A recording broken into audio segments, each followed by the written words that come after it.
మనుషులు అర్థం చేసుకునేందుకు ఇది మామూలు ప్రేమ కాదు.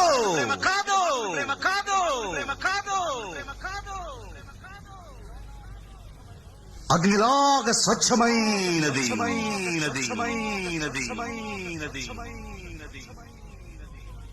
గుండెల్లో గాయమేమో చల్లంగా మానిపోయే మాయ చేసే ఆ మాయే ప్రేమాయే.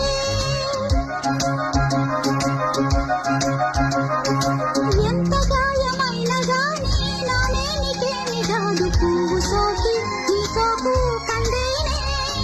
వెలికి రాని వెర్రి ప్రేమ కన్నీటి ధారలోన కరుగుతున్నది. నాది శోకమోపలేక నీ గుండె బాధపడితే తాళనన్నది.